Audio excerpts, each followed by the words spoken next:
Ciao a tutti, vi do il bentornati o il benvenuti se è la prima volta che passate di qui sul mio canale Uramariki Professione Nerd. Nel video di oggi torniamo a parlare delle palle del drago, più comunemente conosciute come Dragon Ball, e lo faremo analizzando ben due riproduzioni in stile super deformato. Vi ricordo che i modellini riprodotti in questo modo hanno una testa molto grossa e sproporzionata rispetto al corpo, il che li rende anche molto kawaii. Una tipologia di prodotto che ha basato la sua intera fortuna su questo modo di riprodurre i personaggi è ad esempio il Funko Pop, ma anche altri brand hanno realizzato delle intere linee basandosi sullo stesso stile. È il caso ad esempio dei Nendoroid di Good Smile Company, oppure della linea Q-Posket, Bandai e Banpresto, e proprio a quest'ultima appartengono le due riproduzioni che stiamo per analizzare. Diamo subito una rapida occhiata alle scatole, che comunque poi analizzeremo più nel dettaglio tra pochissimo. Si tratta delle Q-Posket di Bulma e di C18 o Android 18 col nome originale, quindi sarà un unboxing tutto al femminile. Di Bulma vi avevo già dato una breve anticipazione in uno dei miei vecchi video haul dello scorso anno, ma se non l'avete visto e volete andare a recuperarlo vi lascio in descrizione il link diretto al video. So che siete super curiosi di vedere come appaiono le due Q-Posket, perciò mettiamoci subito a fare l'unboxing e ci ritroviamo poi al termine del video per i saluti finali. A tra poco!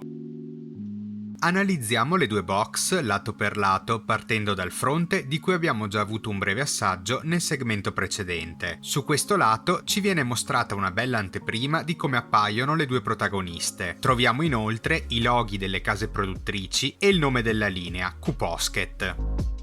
Sul lato destro ci vengono invece mostrate le versioni B di entrambe le Q-Posket, differenti dalle versioni A soltanto per la colorazione. Nel caso di Bulma, forse non tutti sanno che il concept originale ideato da Akira Toriyama prevedeva che la ragazza avesse i capelli lilla, non azzurri né verde acqua come l'abbiamo sempre vista invece nell'anime. Purtroppo si è trattato di un misunderstanding tra il mangaka e l'azienda che ha realizzato il cartone animato, e questo spiega il motivo per cui Trunks, il figlio di Bulma, almeno in Dragon Ball Z aveva i capelli viola. Questo è il retro, dove troviamo le due riproduzioni a figura intera. Inoltre, per quanto riguarda Bulma, c'è anche il prezzo a cui l'ho acquistata, dal rivenditore Kissa Shop. Android 18 mi è invece costata 20 euro più le spese di spedizione, comprata su eBay. Questo invece è il lato sinistro. Infine, il lato superiore della box e quello inferiore. Inizio l'unboxing con Bulma.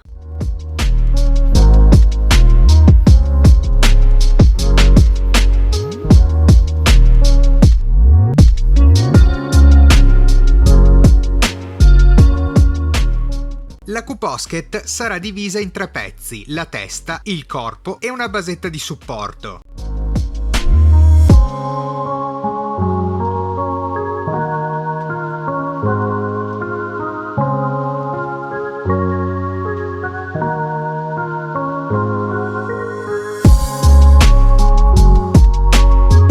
Ed ecco come si presenta la Q-Posket di Bulma. Prima di analizzarla in maniera più approfondita, facciamo l'unboxing anche di numero 18.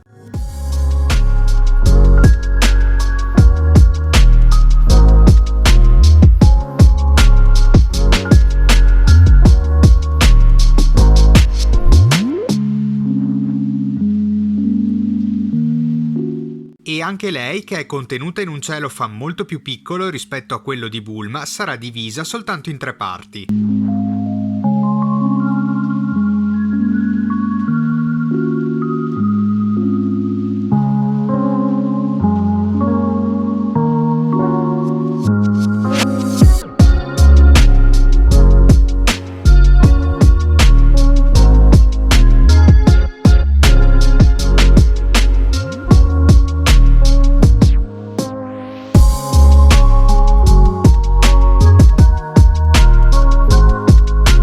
ecco come appaiono queste due meravigliose Q-Posket. Mi accorgo subito che c'è una differenza di altezza tra le due. Numero 18 è infatti più alta rispetto a Bulma, ed è corretto sia così, perché Bulma è tratta dalla prima stagione di Dragon Ball quando era soltanto una ragazzina, mentre Android 18, pur avendo un'età imprecisata, in Dragon Ball Z era già una donna adulta. A questo punto diamo un'occhiata anche a tutti gli altri lati.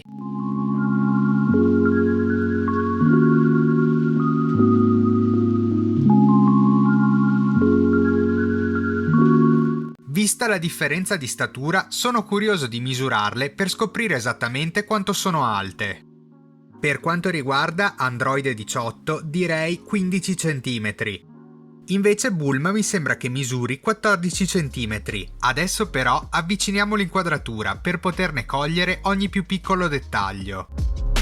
Il volto di entrambe è molto grazioso, in linea con lo stile delle Q-Posket. Mi accorgo però che gli occhi di Bulma hanno una forma arrotondata, mentre quelli di Android 18 sono più affusolati. Questa differenza rispecchia il loro design originale e ci dimostra che nonostante la linea Q-Posket abbia delle caratteristiche abbastanza standardizzate, cerchi comunque di riprodurre delle peculiarità di ogni personaggio. Mi colpisce inoltre molto la grande precisione con cui sono state dipinte anche le parti più piccole. Penso ad esempio alle scritte e al logo con la stella sulla giacca di Bulma. Lo stesso vale anche per Android 18, per esempio per la spilla sul gilet oppure per la catenina sui jeans. Di fatto non riscontro in nessuna delle due statuine evidenti errori o imprecisioni nella colorazione, e anzi mi sembra che la vernice sia stata stesa in modo molto uniforme. Davvero un ottimo lavoro.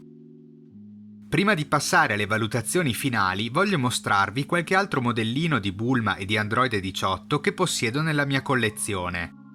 Inizio con la Banpresto Figure Colosseum di Bulma, che indossa il suo primissimo outfit con cui l'abbiamo conosciuta agli inizi di Dragon Ball.